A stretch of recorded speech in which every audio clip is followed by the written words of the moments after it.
movement. So listen to this. Over a certain period of time in your career, your team's rim attempts when you're on the floor are 45% of your shots.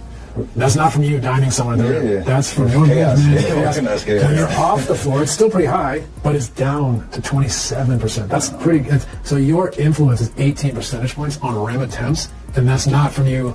That's just people's respect for your gravity, the game plan of do we switch, do we bump, do we show, like you staying at home, like you talked about screening, they don't leave your body. The decisions, we got some clips to pull up here of the finals. Oh, yeah, it's most dangerous. Okay, so LeBron James just said something on his podcast that totally changes how we should see Caitlin Clark. And what's crazy is that nobody in the WNBA seems to notice. Steve Nash is sitting there, looking at the numbers, and you can literally see LeBron have this moment where he's like, wait, this is exactly what people get wrong about top players. By the time you hear all this, you'll get why the Fever might be making the biggest mistake in their whole team's history. And trust me, it's not what you think. I'm going to stop it right there. They're talking about Steph's rookie season where he put on muscle and he started shooting the ball worse. And if you guys remember during the WNBA season when Caitlin Clark was in her shooting slump, again, we do not know why Caitlin was in such a slump this last season. It could have been because of the lingering injuries that she had. Of course, they jumped from leg to leg. But you have two of the best basketball players of all time sitting on this podcast right here and talking about gaining muscle mass to your body, how that can affect your shot. Did you see what just happened there? Steph Curry's coach literally walked into the training room and yelled at the whole staff. Why? Because they made his rookie shooter too muscular and messed up his shot. Now here's where things get crazy. Caitlin Clark showed up for her second season looking bigger, with way more muscle than she had at Iowa. And then what happened? Her three-point shooting dropped fast. She went into a slump that confused everyone. Analysts couldn't explain it. Fans were freaking out. But you just heard two of the greatest players ever tell you exactly why it happened. Most people think adding strength is always good, more power, more energy, better defense. But LeBron flat out said that a lot of players are told to gain weight, and it can mess up their shot. This isn't some random guess. This is LeBron James saying that elite shooters are different. Their shooting form is so perfect that even a little extra muscle can throw it off. And here's the scary part: Steph's coach figured that out right away. First week of training camp, shots weren't falling, and he protected his star player before the season even started. But with the Fever, we don't know if anyone ever had that talk with Caitlin. She's never said that a coach pulled her aside and said, hey, we need to slow this down. Instead, what did we hear all year? She needs to be more efficient. Too many turnovers. Maybe she should shoot less. The efficiency police showed up everywhere. And that kind of thinking, that obsession with perfect stats, is the total opposite of what Golden State did with Steph. A game. And now this was before the new age of the NBA when everybody is just shooting so many threes. Yeah. And now it's like, it's not uncommon for like 3-4 guys on your roster to shoot hundreds of threes. Shot quality is still, still out on where the league is. Bob Myers was the first one who told me, like, yo, you should shoot 15 threes a game. I was like, what?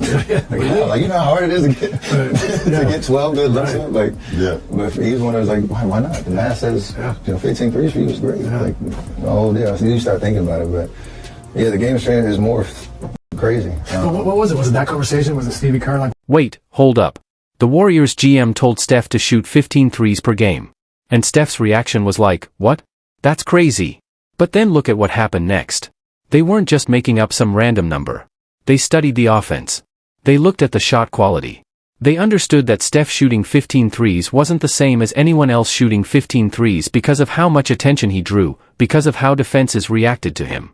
Even his bad shots were helping the team get better shots overall. Now think about how people talk about Caitlin in the WNBA. How many times did you hear people say she holds the ball too much, or that the Fever play better when she doesn't force things? That's the exact kind of thinking that would have kept Steph at 8 threes a game instead of 15. The Warriors could have played it safe. They could have said, keep your efficiency up. Don't take those deep shots. Wait for better looks. But they didn't. They went all in.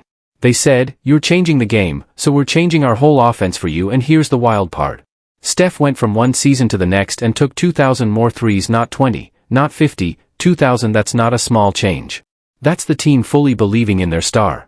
No limits, no obsession with stats, just pure trust that he could take over games. What was the impetus behind taking up 200?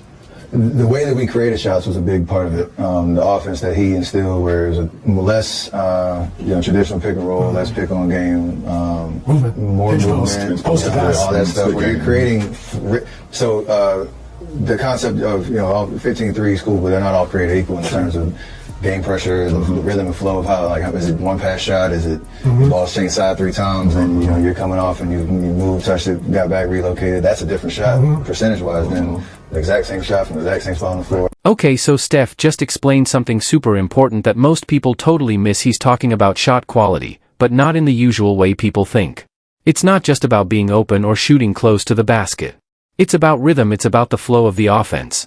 A three-pointer that comes off one quick pass after Steph moves to a new spot is a completely different shot than the same one after the ball gets passed around 3 times, same distance, same shooter, but the percentage changes a lot. This is where the Fever's offense has been struggling because Caitlin brings chaos in a good way. She breaks down defenses with her deep range and her amazing passing. But if the system isn't built to use that chaos the right way, her impact gets wasted. Golden State built their whole offense around Steph's movement, not just when he has the ball, but also when he doesn't. They knew that Steph running off screens, moving to new spots, and cutting behind defenders keeps the rhythm going and makes those threes drop at 40 to 45%. But what did we see with Caitlin? A lot of standing still, a lot of isolation. She'd make an amazing pass and then just stand there and watch. And that's not on her, that's a system problem. When you've got a player who can shoot from 30 feet and throw passes through triple teams, you need movement, you need action, you need everyone to know that when she gives up the ball, that's when the real magic starts. Why not shoot 15? And Steph Curry talks about he went from one season shooting a certain amount of threes to the next season he shot over 200 more threes in that next season. And this is where Steph Curry starts to make leaps in his career. He's shooting more threes, but he's also becoming a greater player. The Warriors are starting to win. Like, all of these things contribute to a winning system of basketball because they are setting up the style of basketball for a player like Steph Curry, for a player who is changing the game with the way that he plays, the generational shooter and talent that is Steph Curry. And I think there's also been this really weird efficiency. Did you hear what Steve Nash just said? When Steph is on the floor, the Warriors get 45% of their shots right at the rim.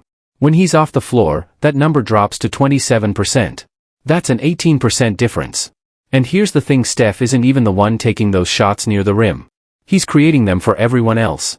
His pull is so strong that defenses crash in, rotate, and scramble, which leaves wide open layups for his teammates. Now, let's connect that to what we kept hearing all season about Caitlin. People said the Fever's offense looks smoother without her, that they pass the ball more when she's sitting out. You know what that really means? The coaches haven't figured out how to use her the right way. Because if you're running the right system, the opposite should happen. When your superstar sits down, your offense should fall apart. The spacing should get tight, the easy shots should disappear, and we actually saw this with Aaliyah Boston when Caitlin was playing. Aaliyah got way more open looks. The paint cleared out. Defenders had to stay out near the three-point line. But as soon as Caitlin went to the bench, Aaliyah got double-teamed, the offense slowed down, and everyone started forcing tough shots. That's not random, that's gravity, that's what great players do. They make everyone around them better just by being on the court. As a competitor, and as a dear friend now, having guys not truly understand what that means when you're competing against a guy like that, it grinds you in the head. Because it's a natural reaction. It's a natural reaction. The most dangerous guy gives the ball up. The first thing you do is, I did a great job. He is most dangerous when he gives the ball up. I'm going to stop it right there because this clip right here reminded me of so many media personalities and fans and whatnot just saying that the Indiana Fever are better when Caitlin Clark is not playing. And then you look back to when she's on the floor, what is actually happening when she's on the floor. Obviously, she's a ball dominant player, just like Steph